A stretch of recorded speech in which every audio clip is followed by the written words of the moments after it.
Today is the start of Oz Music Month. It's also a time to celebrate Aussie music. And I thought you'd like to look back at some of the finest shows ever put on by Aussie artists. What are your memories? What's the best Aussie band you've ever seen that you went, wow, that's awesome? To help us out, Antonino Tati is the editor of Cream magazine. He's also the author of There's Your Quote, Mate, and he joins you this afternoon. G'day, Antonino. Hey, Mickey, how are you? I'm going great, mate. How do you rate us Aussies when it comes to live performances? Well, it's certainly improved over the last couple of decades. I remember growing up in the 80s, and the closest I got to a live gig was, I think, Pseudo Echo in front of 200 audience. And Where did you see Pseudo Echo in front of 200 people? Well, my age is showing, but it was about 1987. 1987. And that was in Sydney somewhere? No, that was in Perth. Then I moved to Sydney, and that's when I think I started going to gigs more regularly. And I suppose I saw everything from, your intimate gigs at record company events right through to your huge big day out type events. So there was a lot of live music, and it's just grown exponentially. I think even today, Mickey, with all of the sales of, sales in streaming don't add up to very much for music artists. No, absolutely nothing. I saw those figures, and I went, "You got to be joking! Is that all they get?"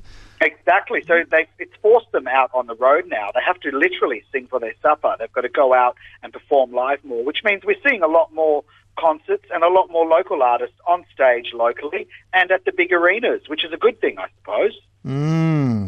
Absolutely. I remember some of the early bands. You mentioned 20 years ago. It's probably going a little bit further, but Radio Birdman. I used to see Radio Birdman at some of the hotels in Sydney. One day, this happened. I don't know how it happened. I was in Sydney. I was walking down a street with a friend, and there was this, it wasn't the basement, but it was an underground venue, and there was this doorman out the front, and there was all these groovy people out the front, and we thought, why don't we go there? It's go in and see what's going on. So we got down there, and it was Split Enz. They were doing their True Colours album live on stage. We got there to watch that. That's awesome. When you get a surprise gig like that, Mickey, you've really got to thank the musical gods, because to see something like Split Enz at their halcyon days would have been just epic, I reckon. And a surprise gig that you didn't even pay for by the sounds of it.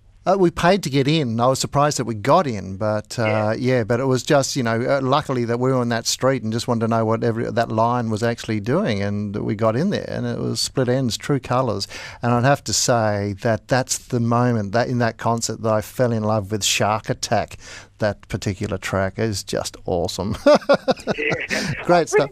I pretty much like all of Split Enz. They're quite good, but for a New Zealand band, I should say as well, I reckon they're one of the best exports from New Zealand, hey? Yeah, exactly. Divinal's pretty good as well. What about the big day outs? You've been to a few of them. How do they rate nowadays for your thing? Well, I'd have to say number one on my archive list would have to be the Big Day Out 1992 for Australian artistry on stage, Mickey, because the Big Day Out in 1992 was the very first one, and even though it was headlined by two American acts, the Violent Femmes, who were just going to start a small gig in Australia but then wanted a support act. Ended up getting Nirvana as that support act, believe it or not.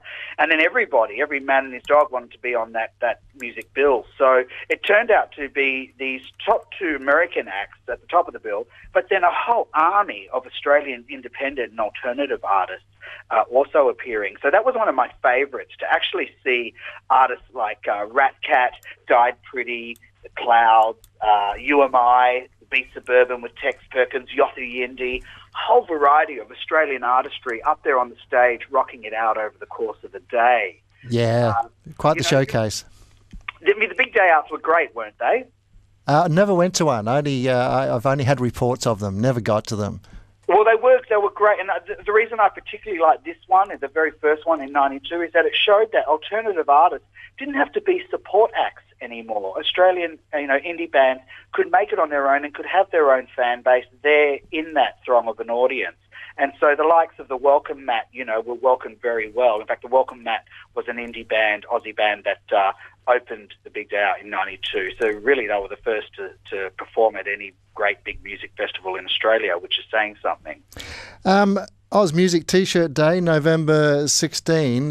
Will you be partaking? If so, what particular T-shirt, band, artist will you have on your T-shirt? I'd be rocking Chrissy Amphlett. You mentioned that before. Yeah, I'm a Chrissy fan.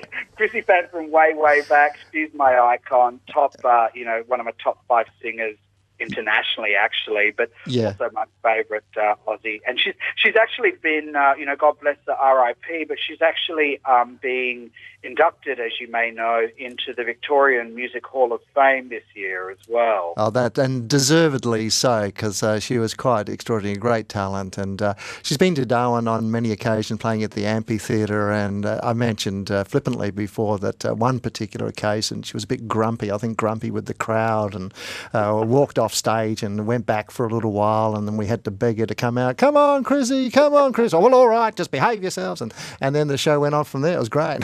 I reckon when Chrissy had that grumpy look on her face, it was actually a look of happiness, because she had it when she was half the time drunk. I saw yeah, I know. I saw her at Aria's after party once, and she was crouched down at the bottom of the stairwell with Mark McKenty, and I was with a photographer friend, but she thought that we were taking photos, but we weren't. We just had the camera behind our back, walking up the steps to the after party. But she insisted on pushing her hands forward, grabbing our knees and saying, no, as if no paparazzi, but we weren't doing anything.